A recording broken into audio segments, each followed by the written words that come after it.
planteando esta maratónica jornada en la cual han sido miles de horas de trabajo las que se han invertido con centenares de profesionales que de distintas disciplinas han participado en las mesas de trabajo y hemos logrado ya presentar el primer borrador de este proyecto que, en síntesis, podríamos llamarlo, es una especie de un nuevo contrato social. La propuesta de presentarle al país ese gran acuerdo, ese gran consenso que el pueblo le está pidiendo al presidente Bukele cuando lo eligió en 2019 y le ratificó su apoyo en las elecciones recientemente pasadas, cuando le otorgó una mayoría legislativa que históricamente no habíamos visto. Nuestro sistema electoral de la representación proporcional fue instituido en 1963, entró en vigor en las siguientes elecciones y en estos más de casi 50 años ningún partido político había obtenido ni siquiera 40 diputados. Es decir, no, el sistema estaba diseñado para que ningún partido tuviera mayoría por sí solo en la Asamblea Legislativa, lo cual obligaba a lo que son las alianzas y las coaliciones de los sistemas parlamentarios. Lo que se dio este 28 de febrero es algo inédito. Ha sido una expresión del pueblo que rebasó esos marcos legales que se establecieron para el diseño del sistema electoral en una actitud del pueblo salvadoreño de otorgarle y ratificarle ese mandato al presidente Bukele para que pudiera realizar las grandes transformaciones que se habían ofrecido durante la campaña en 2018 y 2019. Ahora es el momento de cumplirle a ese pueblo y eso es lo que se está haciendo. Por eso es que cuando el presidente me delega para poder integrar un equipo ad hoc y comenzar a hacer un estudio sobre las posibles reformas a la Constitución, nosotros ofrecimos que íbamos a hacer un estudio integral de la Constitución, o sea, desde el preámbulo hasta el último artículo, hasta el artículo de la vigencia. ¿Por qué? Porque anteriormente se habían hecho reformas puntuales, algunos cambios que obedecían a intereses, a acuerdos políticos entre algunos sectores, para beneficio de algunos de ellos. Nunca se pensó en el bien común, en el beneficio de la población. Pues ahora, con ese mandato que le ha dado el pueblo y que ha sido ratificado y presenta todas las posibilidades legales, institucionales, constitucionales, expresados de manera legítima por el pueblo, en elecciones libres, transparentes, espontáneas, en las cuales democráticamente se le entregó esa capacidad a través de la nueva conformación de la Asamblea Legislativa. Entonces creemos que es el momento de cumplir. Por eso, para quienes dicen que este no es el mejor momento, la pregunta es: ¿y cuál era el mejor momento, el momento oportuno? Eso precisamente le iba a preguntar, vicepresidente. Hay muchos sectores, obviamente es pequeño el sector que cuestiona esto del por qué hoy.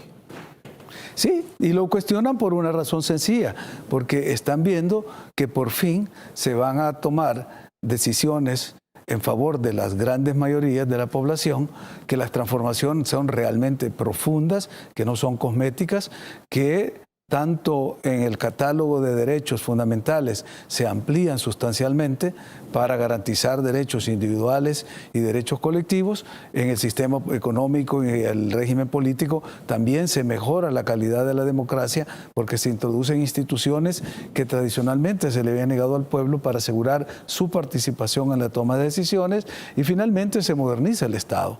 Presentamos ya un Estado moderno adecuado a las demandas del siglo XXI. La nueva era, la era digital, donde la participación ciudadana también es empoderado. Al ciudadano se le está dando un empoderamiento, y con los sistemas que se están planteando en el diseño institucional del Estado, se garantiza una mayor democracia, mayor transparencia y mayor eficacia en la gestión pública. Vicepresidente, yo creo que es importante también destacar, sobre todo, el origen de esto, y fue a través de una consulta popular, una consulta ciudadana que se hizo, y que obviamente también la diáspora participó enviando sus propuestas, solicitando algunos temas que sería bueno que se revisaran en la Constitución, y que obviamente ustedes lo han abrazado, han adoptado y están haciendo estos consensos. En efecto, como ofrecimos que esta Constitución iba a ser la más participativa, la más consultada, que no surgía como han sido las constituciones tradicionalmente en todo el siglo XX,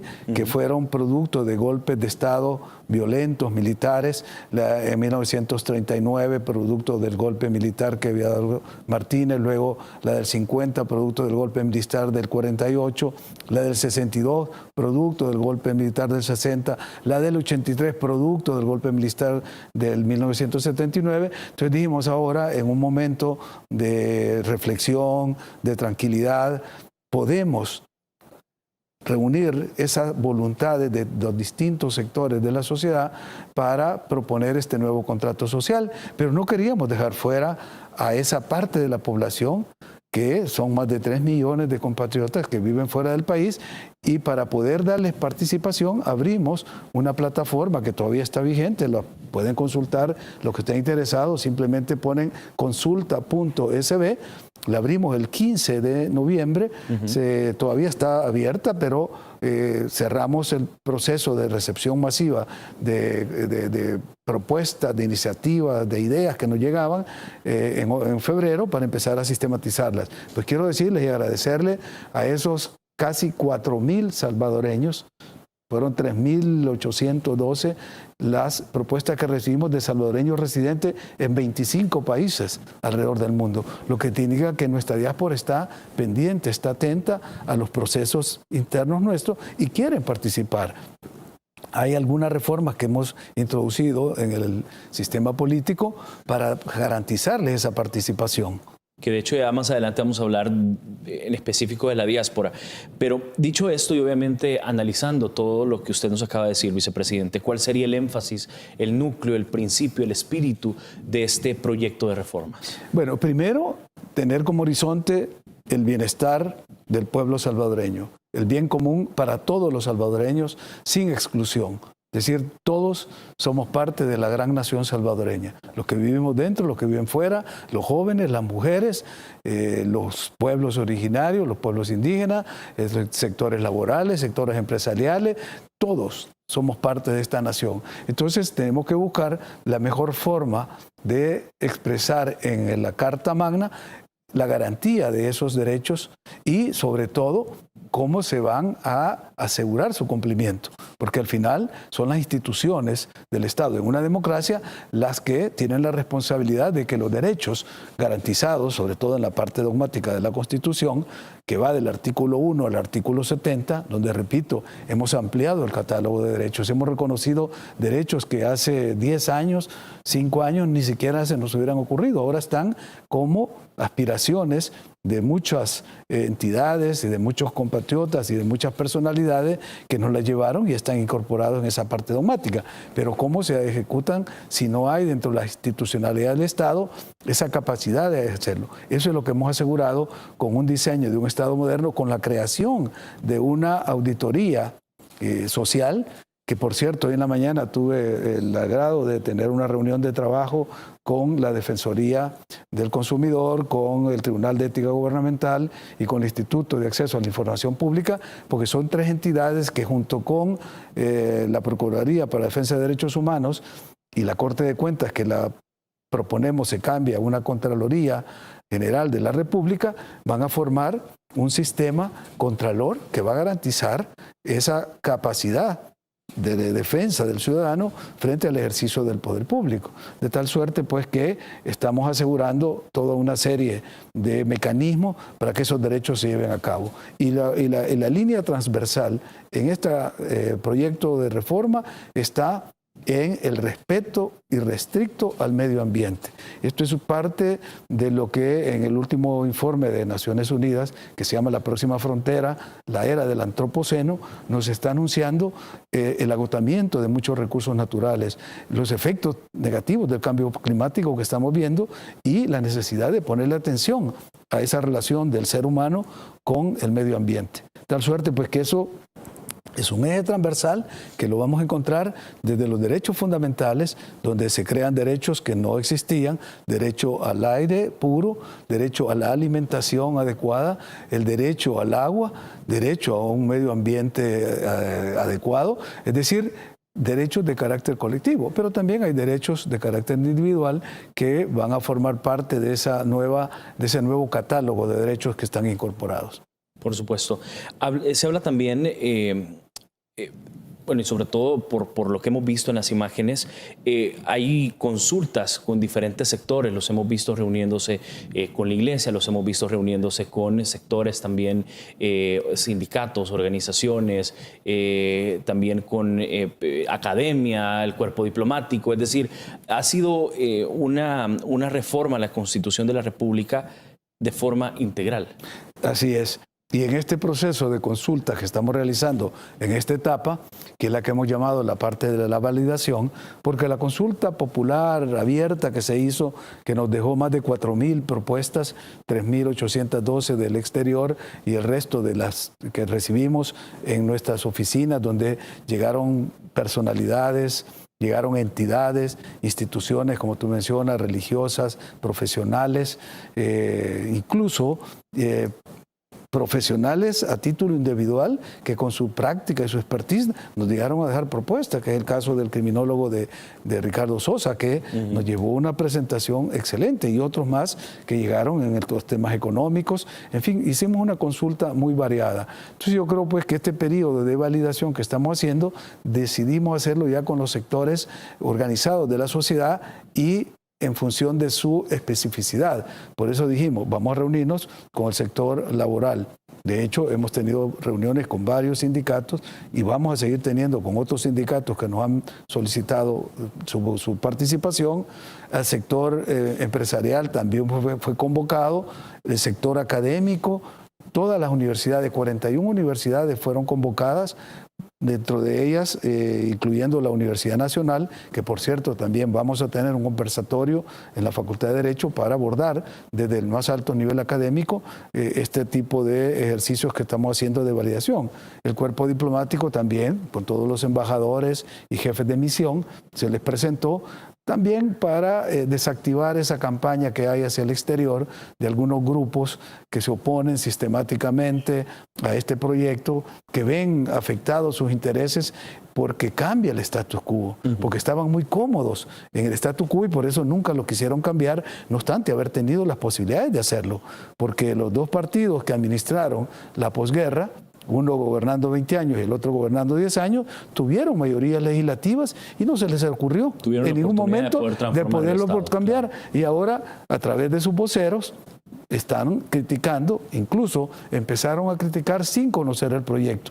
Hoy que lo conocen, ya no critican el proyecto, están criticando si es el momento para hacerlo, si es este gobierno el que debe hacerlo. Es decir, y además desinforman, mienten, aseguran cosas que no son ciertas, y para evitar eso hemos convocado primero en este caso el cuerpo diplomático, porque ellos recibieron el documento, se les dieron las explicaciones, se ampliaron conceptos cuando ellos presentaron sus dudas o necesitaban aclarar algunos conceptos, y con eso pues la información sale oficialmente hacia otros países. Todavía nos queda un sector de la comunidad internacional con el cual nos vamos a reunir mañana, que es el sistema de agencias de Naciones Unidas. Ya están confirmadas 14 agencias que van a participar, con los cuales vamos a ver y pasar ese examen de modernidad. Ese examen, porque Naciones Unidas, recordemos que tiene su agenda de los Objetivos de Desarrollo Sostenible, los ODS, tiene su agenda 2030, y muchos de esos objetivos están reflejados en las reformas que hemos realizado. Entonces queremos pasar ese examen de constitucionalidad, de actualidad, de transversalidad, de universalidad que representan estos objetivos, para poder también con ellos tener ese intercambio. De hecho, en el proceso de consulta tuvimos reuniones con ellos, presenciales algunas, vías virtual otras, en temas relacionados con población, con territorio, con medio ambiente, con agricultura, con temas de mujer, en fin, distintas agencias con distintos objetivos del Sistema de Naciones Unidas nos acompañaron en estas discusiones, nos ofrecieron su asistencia técnica. En varios casos fuimos beneficiarios de la asistencia técnica de expertos de Naciones Unidas, igual que expertos de otros países que también han colaborado. De hecho, en el país está ahora un experto español, el doctor Cayetano Núñez Rivero, que conoce muy bien El Salvador. Vino aquí desde la época de ONUSAL, después regresó como consultor de la Unión Europea para un proyecto de reforma judicial y ahora lo tenemos como el consultor que está trabajando ya la parte final del documento. Por supuesto. Vicepresidente, vamos a hacer la primera pausa. Al regresar seguimos profundizando sobre estas reformas a la Constitución de la República, sobre todo porque también hay algunas reformas que van enfocadas al tema de crear una nueva Corte Suprema de Justicia también que vele por los ciudadanos y no por intereses en particular. Quédese con nosotros, ya regresamos.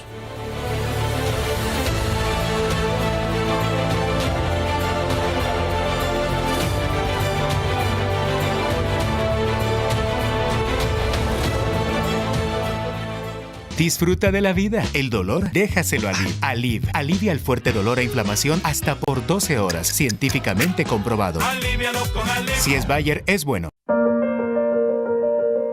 Por años, han jugado con las palabras a su conveniencia. Contaron la historia que quisieron que creyéramos. Hay palabras que no podemos permitir que se sigan manipulando. Diario El Salvador, el periódico de mayor circulación en nuestro país. ¡Entra Tapsin Gripe y Tos Extra Fuerte! Su fórmula multisíntoma combinada con acetaminofén alivia los fuertes síntomas de la gripe y la tos. Toda una guerrera de la gripe con Tapsin Gripe y Tos.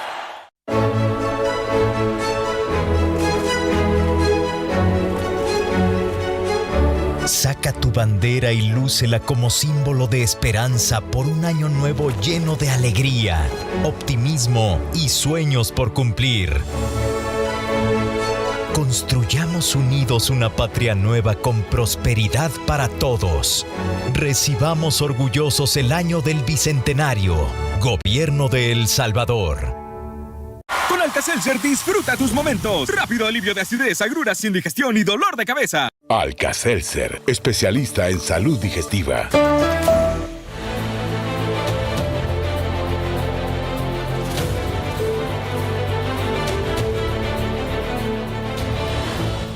Gracias por continuar con nosotros. Esta noche conversando con el vicepresidente de la República, el doctor Félix Ulloa, hablando sobre estas reformas a la Constitución de la República que obviamente han tenido una amplia participación de todos los sectores de nuestro país y por supuesto ha estado él liderando estas reformas a la Constitución. Y de hecho, lo decíamos antes de irnos a la pausa, que se ha reunido con diferentes sectores. De hecho, el vicepresidente de la República, Félix Ulloa, como coordinador de esta mesa ad hoc que estudia esta serie de reformas a la Constitución de la República, se reunió hace unos días con el sector académico del país para brindarles detalles de los cambios a la Carta Magna. Quiero que vean cómo estuvo esta jornada. Esta es la recta final de las reformas que fueron presentadas, analizadas y discutidas desde octubre pasado, cuando inició el proceso. Y que lo abrimos mediante un proceso abierto, público, de consulta popular, para evitar aquellos comentarios de que esta era una iniciativa secreta, conspirativa, encerrada en 4 paredes para elaborar una propuesta de una constitución que no iba a representar lo que son las aspiraciones de nuestro pueblo. De acuerdo al vicepresidente, lo que se presentó a los rectores y decanos de universidades es un primer borrador del texto final. Se ha escuchado incluso a las mismas instituciones de gobierno, como el Ministerio de Defensa y el de Relaciones Exteriores, por lo sensible de algunos temas. El análisis se dividió en 4 mesas, una para el aspecto dogmático, otra para el régimen político, una más para el ámbito económico y el Estado de Derecho. Se ha garantizado que el esquema democrático y republicano se mantenga. Hemos incorporado el habeas data, hemos incorporado el derecho a la libre y gratuita educación en todos los renglones del ciclo educativo, no solo la educación primaria, sino la educación parvularia, la educación secundaria, hasta la educación superior, derecho a la Big Data, derecho a la donación de órganos. De acuerdo con el vicegobernante, desde el inicio del análisis de estas reformas, han sido estudiadas más de 4.000 propuestas que enviaron incluso desde 25 países diferentes salvadoreños que residen en el exterior. Los tiempos han cambiado totalmente. Vivimos en un mundo exponencial de innovación, de una revolución 4.0. Los ciudadanos tenemos una idea diferente y es una realidad totalmente cambiante. Ante esto, como universidades, vamos a hacer el análisis, el debate necesario. Nosotros como sector académico sí estamos interesados en conocer la propuesta de reformas de la Constitución, ¿verdad? Dentro de las reformas se garantiza la propiedad privada en un marco de estricto apego a la protección del medio ambiente. Héctor Peñate, Noticiero El Salvador. Ahí veíamos estas reuniones que se tuvo, vicepresidente, con el sector académico y por supuesto, este sector forma parte de muchos sectores con los que ustedes se han reunido. Así es, y en efecto, llevarlo a la academia, este debate es darle la seriedad que corresponde, porque hemos visto lamentables opiniones de personas que se autocalifican académicos y usan los medios de comunicación para difundir, chistes para malinformar, claro, etcétera. Lamentable, pero la academia lo ha recibido de una forma generosa, espontánea, muy receptiva, y creemos que va a haber un buen debate a nivel de las facultades de Derecho. En realidad, incluso les pedimos a ellos que nos ayudaran para que este proyecto se fuese discutiendo y conociendo en sus claustros universitarios, en sus campus. Ya hemos acordado con algunas universidades que tienen campus en el interior del país, en la zona oriental, en la zona occidental, en San Vicente, para poder llevar este debate, este documento, y que sea conocido y apropiado por la gente, para que no se dejen manipular por estas personas que de mala fe y con dolo tratan de confundir, tratan de generar temor, mienten en los medios, y como ya sabemos los medios tradicionales a qué intereses responden, pues no hay la capacidad de responder, y cuando se pide el derecho a respuesta sencillamente no lo dan. Entonces yo creo que aquí es una confrontación entre la verdad, las medias verdades y las mentiras. Y yo creo que al final la verdad siempre alcanza la mentira porque tiene patas cortas. Cuando la gente conozca este proyecto, cuando vea las bondades que representa, cuando perfile ese nuevo país al que todos estamos aspirando y lo logremos introducir, porque el presidente de la República lo va a recibir el 15 de septiembre, como lo hemos prometido, y esperamos que lo haga llegar por la vía de la Asamblea Legislativa de 10 diputados, entonces que empiece ese debate, porque estamos en un periodo, diría yo, quizás ideal para hacer este ejercicio, porque no estamos a las puertas de un proceso electoral, porque cuando estamos cerca de las elecciones, muchos de los temas que ahora los podemos discutir con seriedad, con altura académica, en un periodo electoral se manipulan, se tergiversan porque se contaminan con las agendas eleccionistas o reeleccionistas de los candidatos. Entonces, creemos que este es un momento muy oportuno para que se pueda iniciar este proceso ya de discusión legislativa, porque ahí es donde viene, dentro del proceso de formación de ley, ese momento que se exige para que la ley sea aprobada, de que haya una discusión de las iniciativas, de los proyectos que se discuten, no solo en las comisiones, ¿verdad?, sino que tienen que también convocarse sectores que tienen algo que opinar sobre los temas que se están discutiendo. Claro, y como somos un medio también de comunicación que está al servicio del pueblo salvadoreño y trabajamos para todos ustedes, es importante también desmentir algunas afirmaciones que han dicho algunos, como repito, pequeños microsectores de la población. Por ejemplo, hay algunos sectores pequeños que dicen que estas reformas a la Constitución sientan las bases para instaurar un partido único que gobierne, y que con eso, dicen estos pequeños sectores que malinforman al pueblo salvadoreño, se busca precisamente que el presidente Bukele permanezca en el poder por años. Y no solo eso, sino que instaure a través de un partido único una dictadura. Yo creo que no hay una mentira más exponencial que ese titular que sacaba ayer un matutino y que estaba pues el titular en primera plana, ¿no?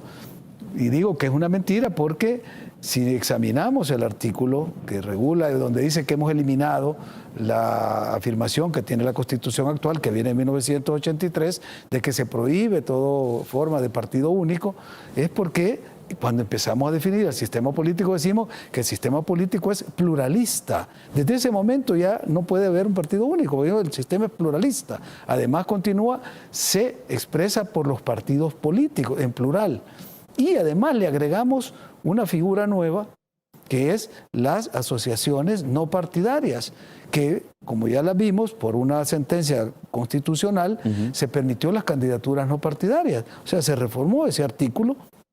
Ahora lo que hemos hecho nosotros es colocarlo en el texto constitucional para que no quede sujeto a que otra sala de lo constitucional cambie esa jurisprudencia, porque es un avance democrático el que dio la sala de 2009-2018 cuando estableció la posibilidad de que candidatos no partidarios participaran en las elecciones legislativas.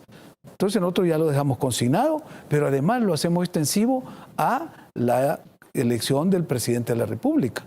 ¿Por qué? Porque por hoy el 151 dice que el presidente tiene que estar afiliado a un partido político. Por eso la sentencia de la sala no lo podía modificar ese artículo porque estaba expreso. ¿Qué hacemos nosotros? Hemos incorporado no solo nuestra jurisprudencia constitucional, sino la jurisprudencia de la Corte Interamericana de Derechos Humanos en esta materia. Hay una sentencia muy connotada en el caso Castaneda Guzmán contra México, donde el ex canciller mexicano Castaneda presentó un recurso, lo ganó en la Comisión Interamericana y la sentencia de la Corte Interamericana obligó al Estado mexicano a modificar su legislación y México modificó su constitución y por eso en estas últimas elecciones en México vimos un candidato que no venía de ningún partido político. Pues aquí estamos nosotros dando esa connotación. Entonces, ¿en qué cabeza cabe que va a haber un partido único? Y lo que da pena es que una activista del FMLN que trabaja en una ONG es la que ha hecho mención de este caso, cuando no sabe, quizás porque no han estudiado, de que esa disposición se puso en 1983 justamente porque tenían temor que el FMLN pudiera llegar al gobierno y entonces cerraron en el artículo 85 de que solo los partidos políticos eran el único instrumento y el único que tenía la representación popular. Ese monopolio están criticando lo que ellos mismos crearon. Ese monopolio lo rompió esa sentencia de la sala y permitió las candidaturas no partidarias. Hoy lo que hacemos es consignarlo para dejarlo muy explícitamente en la Constitución. Y esta señorita o señora que sale diciendo que tiene el temor de que ahora este gobierno se instaure un partido único, digo, pues no puede leer el artículo donde dice que el sistema es pluralista, habla de los partidos políticos en plural y crea las asociaciones no partidarias, entonces realmente es parte de esa campaña que yo te decía que hay y que ahora pues que escuchábamos la noticia de que Arena va a quitar de su himno patria sí, comunismo no, y dice un diputado de Arena decía hoy, es que ya el comunismo no es nuestro enemigo. Entonces esto viene a explicar ese matrimonio que hay ahora entre los comunistas del FMLN que se quedaron con las 4 letras porque fueron los que menos aportaron durante la construcción de este partido, pero se quedaron con las 4 letras y ahora en este matrimonio con Arena pues están demostrando ese pacto que la población rechazó de forma categórica el 3 de febrero de 2019 y lo ratificó el 28 de febrero de este año. Entonces, esa es la realidad política de este país y eso es lo que enfrentamos. Una campaña de desinformación apoyada por estos 2 partidos ya prácticamente agónicos, que recibieron el rechazo de la población y con voceros que tienen ese eco desde los medios tradicionales y están queriendo asustar al pueblo. Por suerte, el pueblo ahora tiene medios alternativos para informarse y ya no cree lo que antes se decía, porque no, lo dice tal periódico, es cierto, o lo vi en tal noticiero, es cierto. Ahora la gente está más informada y eso es lo que permite que el cerco informativo que antes funcionaba se rompiera y pudiéramos tener esa expresión espontánea y democrática del pueblo expresada en las urnas. Por supuesto, el pueblo salvadoreño tiene ahora más poder y precisamente en las pasadas elecciones se vio del poder que tiene el pueblo salvadoreño. Vicepresidente, vamos a hacer la segunda pausa y al regresar vamos a estar hablando también de esta transformación al Estado y por supuesto qué nuevos derechos se incluyen en esta propuesta, en esta reforma a la Constitución de la República. Quédese con nosotros, ya venimos.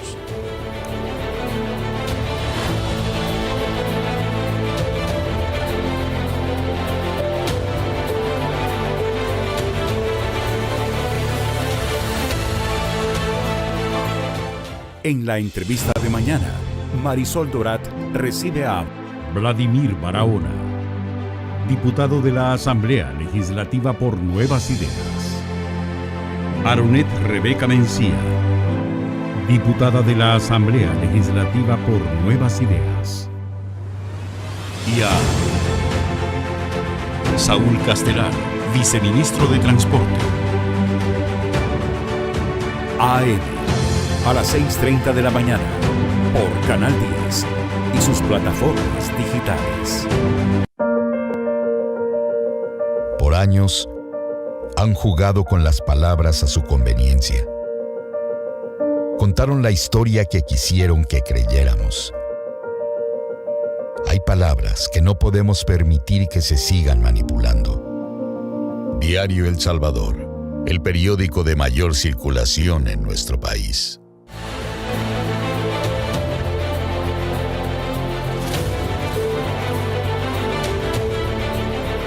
Gracias por continuar con nosotros aquí en el espacio de la entrevista, hoy conversando con el vicepresidente de la República, el doctor Félix Ulloa, y hablando sobre estas reformas a la Constitución de la República que han sido, en estos dos bloques hemos tenido de verdad información de primera mano y es importante porque le hemos aclarado al pueblo salvadoreño y hemos desmentido, por supuesto, todas aquellas afirmaciones de pequeños grupos que obviamente sabemos están cubriendo sus intereses. Vicepresidente, se habla también en estas reformas de modernizar el Estado.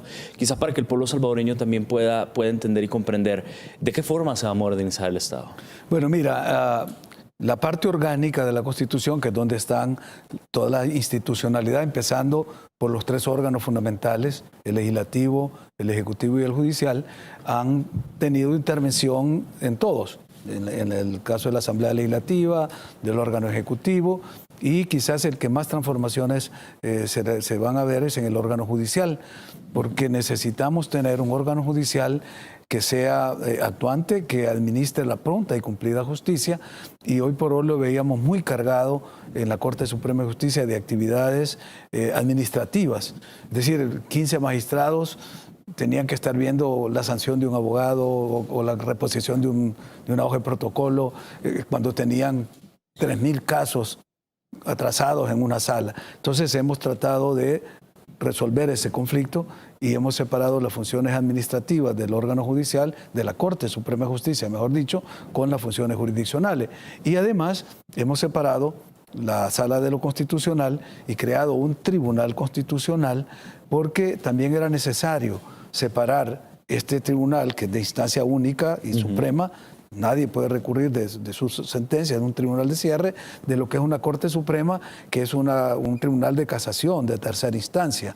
Entonces hemos hecho esta cirugía mayor de separar a la sala, porque hoy por hoy el presidente de la Corte Suprema de Justicia es el mismo presidente de la Sala Constitucional y es el que tiene que ver todos los temas administrativos. Entonces, tratar de separar estas funciones es buscar resolver y facilitar la administración de justicia en cada una de las áreas. Por eso incluso hemos ampliado de 3 salas a 5 salas. Es decir, quedan siempre la sala de lo civil, la sala de lo penal, la sala de lo contencioso administrativo y se crean 2 salas más. La sala de lo electoral, porque también le separamos las funciones, administrativas de las jurisdiccionales al Tribunal Supremo, se crea el Instituto Nacional Electoral y para resolver los conflictos electorales, la Sala de lo Electoral. Y una sala que se llama Sala de lo Social, donde también para descargar el trabajo que tiene la Sala de lo Civil, que tiene una acumulación de trabajo,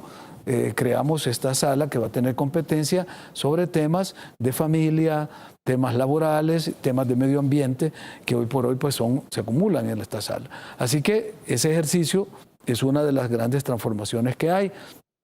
Te decía también que hemos creado esta Contraloría social, ciudadana, en la cual estas 5 instituciones van a formar ese sistema contralor para garantizar el manejo transparente de la hacienda pública con una Contraloría General de la República para garantizar el acceso a la información pública del ciudadano, subiendo a rango constitucional el Tribunal del IAP. Y tenemos también a la Defensoría del Consumidor para garantizar los derechos del consumidor y del usuario en todos los servicios, no solo los servicios del Estado, sino servicios en el sistema financiero, pero también en el sector privado, supermercados, en fin, todo lo que tiene que ver con interés del consumidor. El cuarto es el Tribunal de Ética Gubernamental para garantizar el desempeño transparente, eficiente de la gestión pública de los funcionarios. Y, por último, la Procuraduría para la Defensa de los Derechos Humanos, que sale del Ministerio Público, donde queda la Defensoría, o sea, la Procuraduría General de la República y la Fiscalía General de la República, y la PDH pasa a este sistema. O sea, pues que como ves, es ordenar un poco. Es ordenar un poco. Estado, y quizás mencionaste una palabra que vale la pena, porque también ha sido objeto de mala información, de confusión, que son los ciclos electorales y los mandatos de los funcionarios, porque hemos tratado de ordenarlos con múltiplos de 3. Por ejemplo, los diputados y los consejos municipales que tienen mandatos de 3 años, continúan como tal. O sea, cada 3 años se van a renovar. Van a haber elecciones municipales y legislativas, y también hemos puesto un límite para que se le dé espacio a nuevos dirigentes, nuevas generaciones. Entonces, cada uno de ellos se podrá reelegir 2 veces. O sea, podrá estar un máximo de 9 años y luego tendrá que retirarse y se puede volver, pero la reelección inmediata para ellos va a ser solo de 2 periodos, ¿verdad? El que son electos, uno más y otro más. 9 años creemos que es suficiente. Luego, en la presidencia de la República, estamos proponiendo que se extienda a 6 años el periodo, para que coincida también, y no es como hoy, que es de 5, entonces estamos siempre en elecciones. ¿Ves? Claro. Tuvimos elecciones en 2018. Después del 2019, no, y ahora tenemos el 2021. Implica también mayor gasto para el Estado, porque cada proceso electoral cuesta dinero. Son varios aquí van a ser dólares. Ciclos, cada 3 años sabemos que van a haber elecciones. Unas van a ser diputado y alcalde, otras van a ser diputados, alcalde y presidente, y otra vez a los 6 años. Es ordenar un poco el ciclo. Ordenarlo. Claro. Y la última es los periodos de 9 años en el órgano judicial, o sea, los magistrados de Corte Suprema, los magistrados del Tribunal Constitucional y los funcionarios de elección de segundo grado igual van a seguir el periodo de 6 años, sin reelección inmediata. Eso quiere decir de que un fiscal, que hoy pues la gente se queja que el fiscal cuando llega al primer año que empieza a conocer, al segundo año que ya conoce, y el tercero ya está pensando salida en la reelección, claro. y ya no puede ejercer. Entonces 6 años va a ser un periodo. Y como sabe que no va a ser reelecto, entonces no va a tener que estar haciendo de quedar bien en el último año con sectores políticos o con fracciones legislativas, porque va a cumplir su trabajo.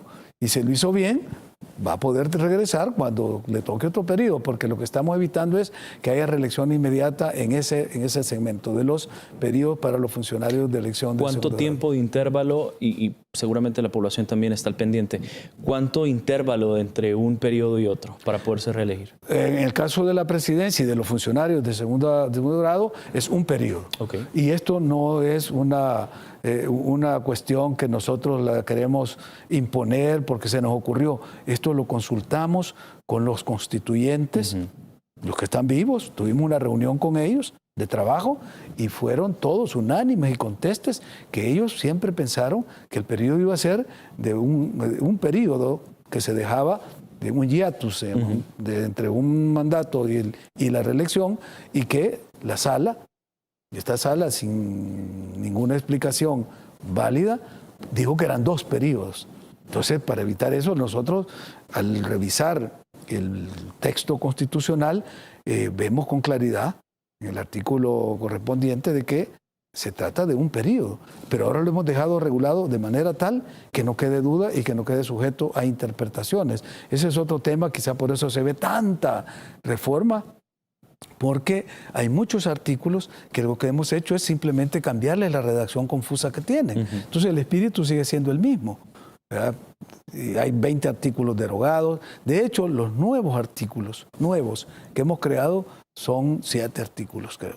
No pasa de decir una cantidad en la que hemos decidido crear nuevas instituciones, nuevas figuras para que se pueda actualizar con estos nuevos tiempos. En otros casos lo que ha habido son reformas a los artículos ya existentes, dándoles contenidos nuevos, y en algunos casos simplemente es reformas de carácter gramatical, que de hecho también es esta otra novedad que hemos presentado, y es que le hemos dado este documento a la Academia Salvadoreña de la Lengua, porque son ellos, ¿verdad? Ahí hay filólogos, hay lingüistas que pueden mejorar la redacción que nosotros, pues, que no tenemos la expertise gramatical, pues podemos cometer errores, y la Academia aceptó gustosa hacer esta revisión. Entonces queremos agradecer a la Academia Salvadoreña de la Lengua por esta responsabilidad y por este apoyo de hacer una revisión gramatical al texto y evitar este tipo de confusiones por el mal uso de un tiempo verbal o por el mal uso de una puntuación, de una coma, un punto y coma que le puede cambiar sentido a una norma. Me llama poderosamente la atención algunos puntos de los que usted ha dicho y quisiera como profundizar. Uno de ellos es la figura del Tribunal Supremo Electoral. Durante muchos años hemos visto una sociedad exigiendo precisamente que el Tribunal Supremo Electoral se divida. Uno que es su función como tribunal como tal, de dar sentencias, y otro obviamente de organizar elecciones.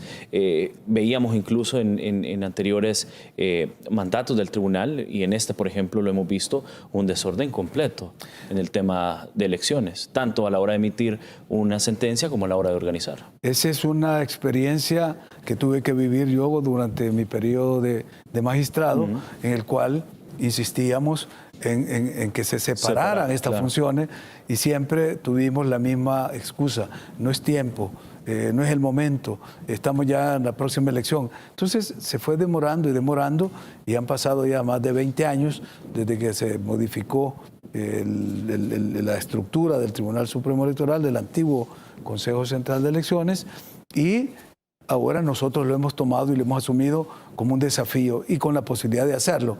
Me acuerdo de mi época que a lo más que llegábamos era que los magistrados propuestos por la Corte Suprema de Justicia, y yo que era abogado, hacíamos cuerpo para resolver los casos jurisdiccionales, y los magistrados propuestos por los partidos políticos, y como yo estaba propuesto por una coalición de partidos, pues también me tocaba hacer cuerpo con los 2 magistrados que no eran abogados. El presidente de esa época, el ingeniero Jorge Díaz, de grata recordación y un excelente funcionario, era el presidente, pero era un ingeniero civil. Claro. Entonces, para tratar temas que tenían que ver con temas de derecho, terminología, claro, y normas y procesos estrictamente judiciales, pues no se podía. Entonces, desde ese momento yo entendí que había que hacer esta separación.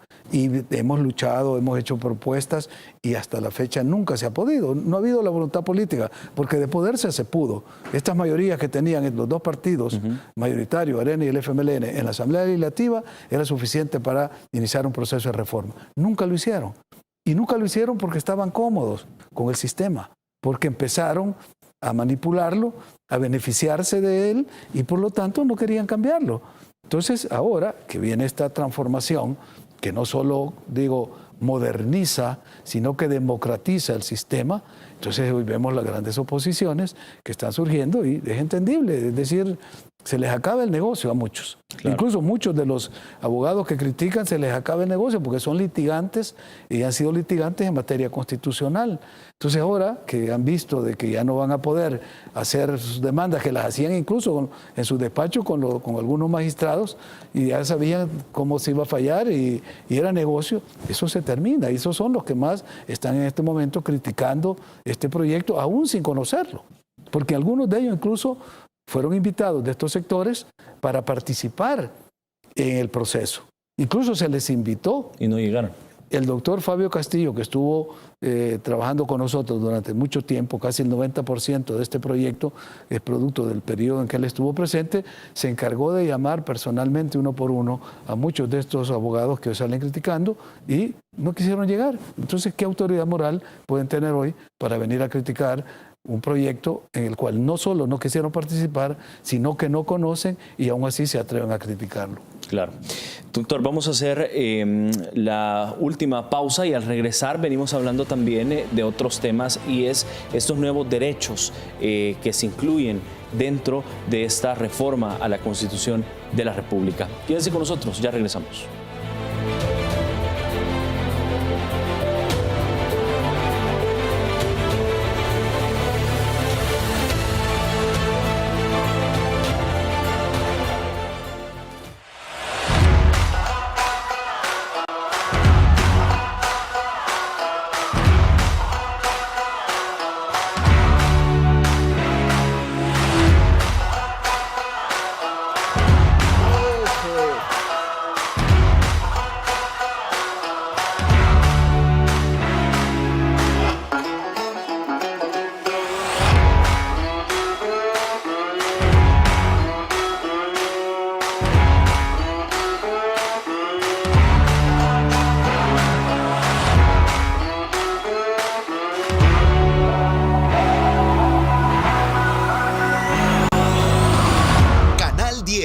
Así somos.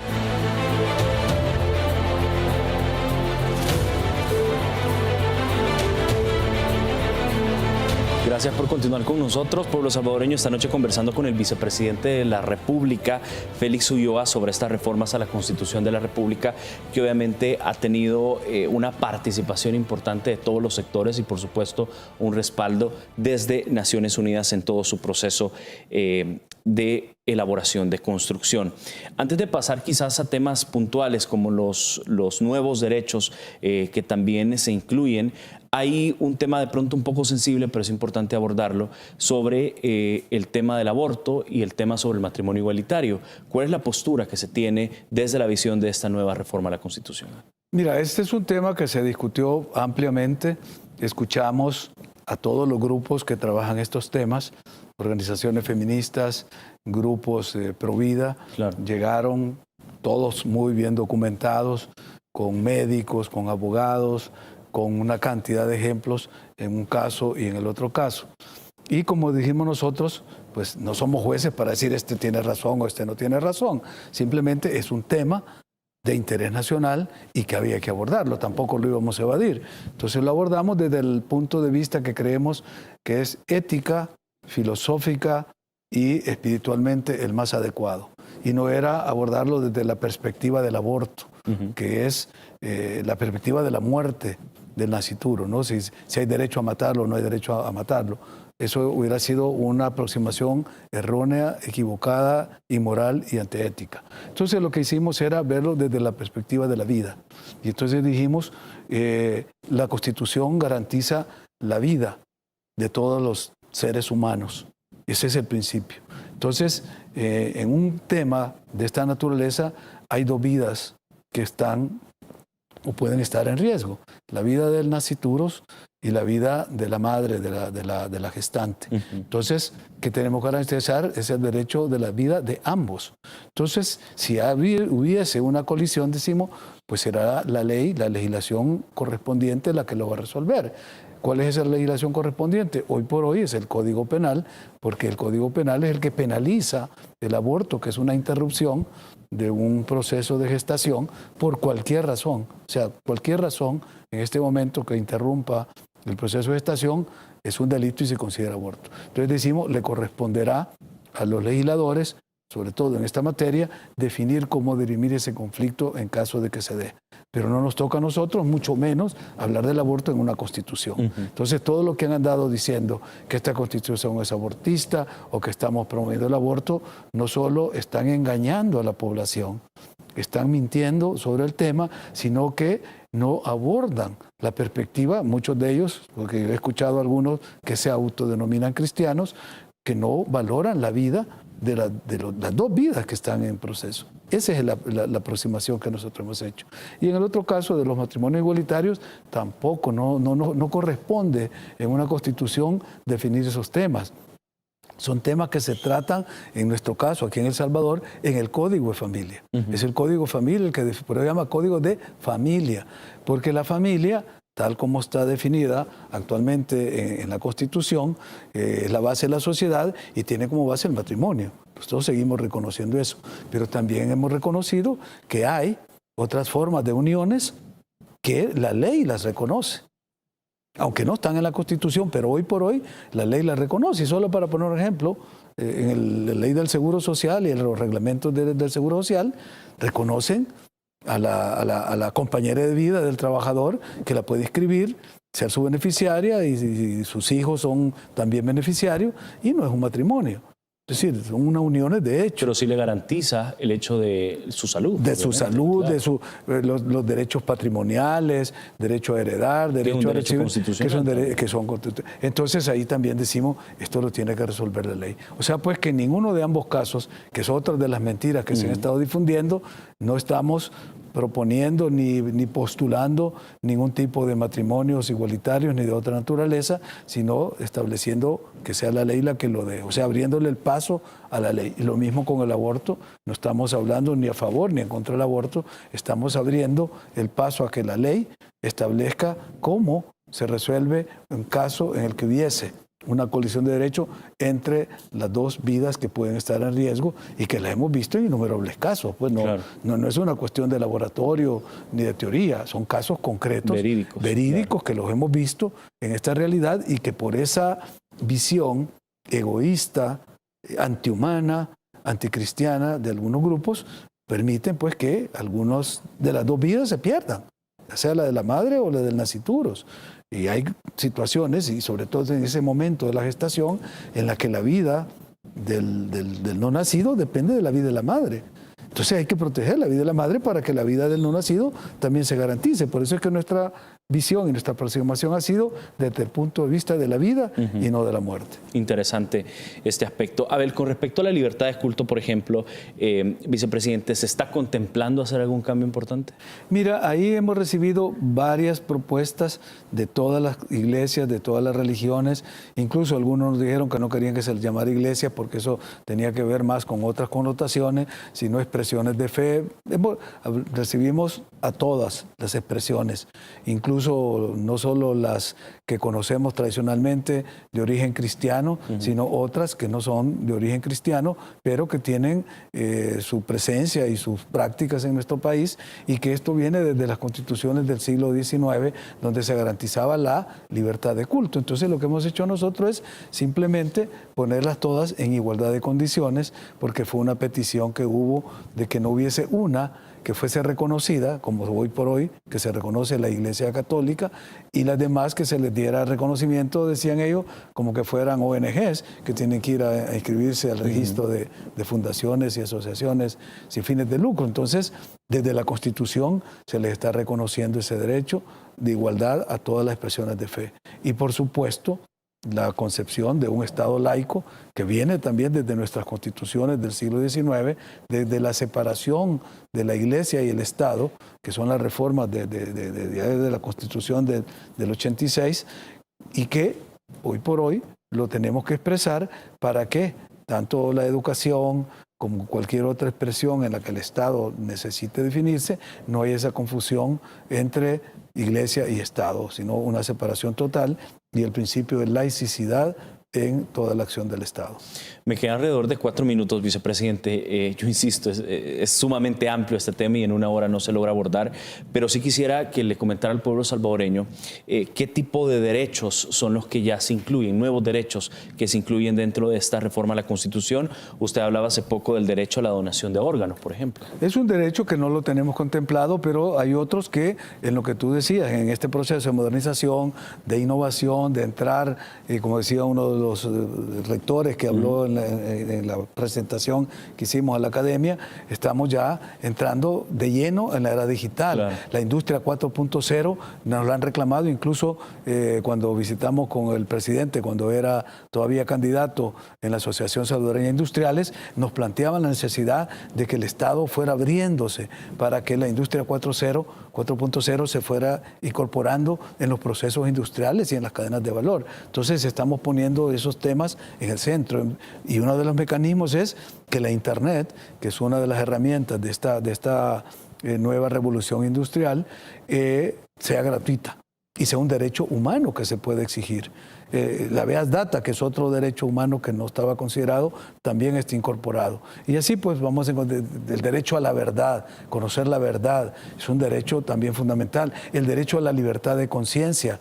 Por ejemplo, hay situaciones en las que un profesional se le impone una tarea por su profesión, pero si tiene una objeción de conciencia, puede realmente no acatar eso en base a ese derecho que le estamos reconociendo. Y así pues hay una gran cantidad, el derecho a la colegiación de las carreras universitarias, porque hoy por hoy el artículo 7 no lo permite. Entonces seguimos garantizando la libertad de asociación tal cual está en el artículo 7, pero también decimos, había de excepción, que en el caso de las carreras universitarias tendrán que tener una colegiación obligatoria, porque eso nos va a poner un poco de orden en todas las carreras universitarias que hoy por hoy, pues no solo en el caso de los abogados o de los médicos, claro, hay que exigir responsabilidad, sino otras profesiones.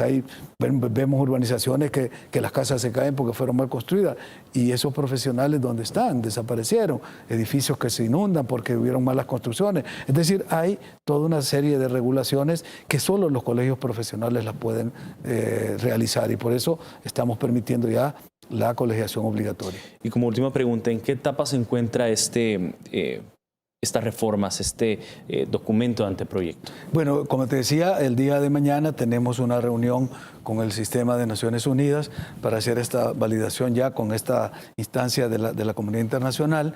Luego hay reuniones con unos sindicatos y terminamos el proceso de validación, y ya empieza la incorporación de muchas de las observaciones que se nos han hecho en este periodo, muy importantes algunas. Hoy, por ejemplo, tanto del IAP, del Instituto de Acceso a la Información Pública, como de la Defensoría del Consumidor y el Tribunal de Ética Gubernamental, nos llevaron una serie de observaciones y de propuestas que, desde luego, van a ser tomadas en consideración. Entonces, después terminado eso, hacemos ya el borrador final y se le va a adjuntar su exposición de motivos, o sea, la explicación de por qué cada artículo que ha sido modificado se justificaba su reforma, o por qué cada artículo nuevo que se ha introducido ameritaba esa introducción, o por qué cada artículo que fue derogado ameritaba ser derogado. Y ese documento, que podría ser lo que se llama una exposición de motivos, pues también se va a adjuntar y se le va a entregar al presidente. De ahí el presidente lo manda a la Asamblea. Y el presidente tomará las predicciones que estime conveniente. Normalmente, yo recuerdo cuando hicimos el Código Electoral en la época de COPAS, porque yo era miembro de la Comisión Electoral de COPAS, lo hicimos, lo entregamos a la COPAS, no le hizo muchos cambios, lo mandó a la Asamblea Legislativa, quitaron varias figuras que en aquella época eran muy progresistas, estoy hablando de 1992, y se lo mandaron al presidente. En esa época era el presidente Cristiani.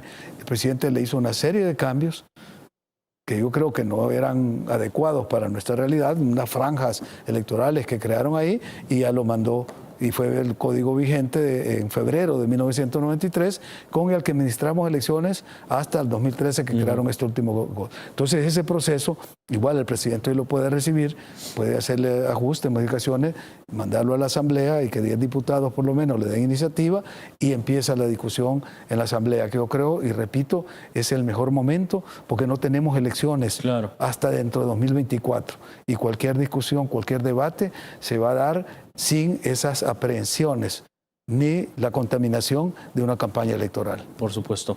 Vicepresidente, ha sido sumamente enriquecedora esta plática y por supuesto para el pueblo salvadoreño, sobre todo con la visión y el futuro que quiere llevar este gobierno a nuestro país. Quiero agradecerle por su tiempo y por supuesto felicidades a todo el equipo que también ha estado trabajando estas reformas a la Constitución de la República. Sé que ha sido sumamente maratónico, pero desde ya muchísimas gracias. Gracias a ti, Armando, y buenas noches a toda la audiencia que nos ha sintonizado. Muchísimas gracias. Gracias, pueblo salvadoreño, por la sintonía. Nos vemos y escuchamos mañana, siempre al filo de las 8 de la noche. Un abrazo para todos los que nos sintonizaron también a través de las diferentes plataformas de redes sociales. Descansen.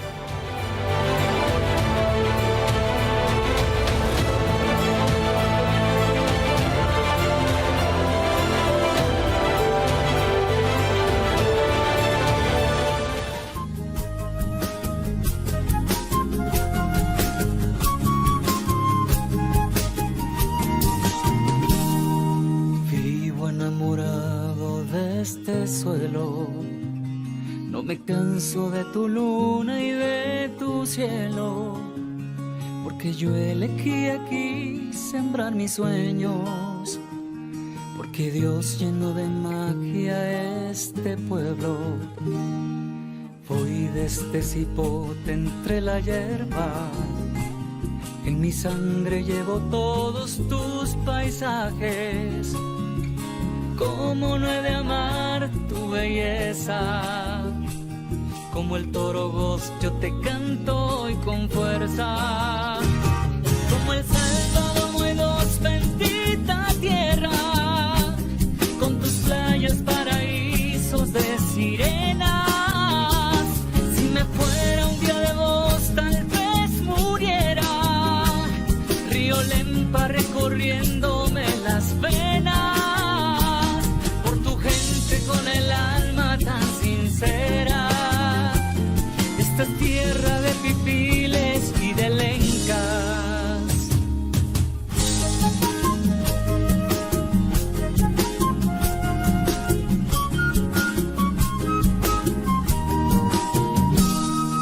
Hoy vengo a traerte serenata, y este canto es el canto de tu gente. Agradezco mis raíces y mis alas, agradezco haber nacido de tu vientre. Como el Salvador no hay dos, bendita tierra, con tus playas, paraísos de sirenas. Si me fuera un día de vos, tal vez muriera. Río Lempa recorriéndome las venas, gente con el alma tan sincera. Yo te amo desde Ataco hasta Meanguera.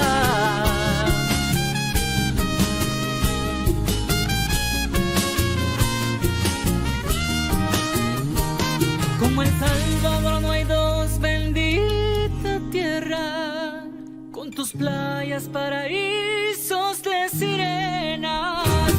Si me fuera un día de vos, tal vez muriera. Río Lempa recorriéndome las venas. Como el Salvador no hay dos, bendita tierra.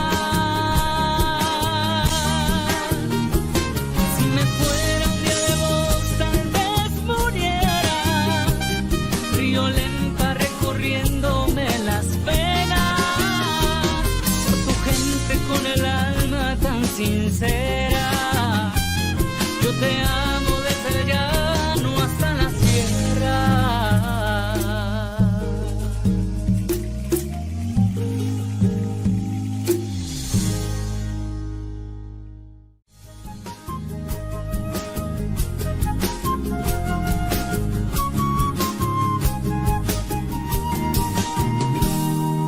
Vivo enamorado de este suelo, no me canso de tu luna y de tu cielo, porque yo elegí aquí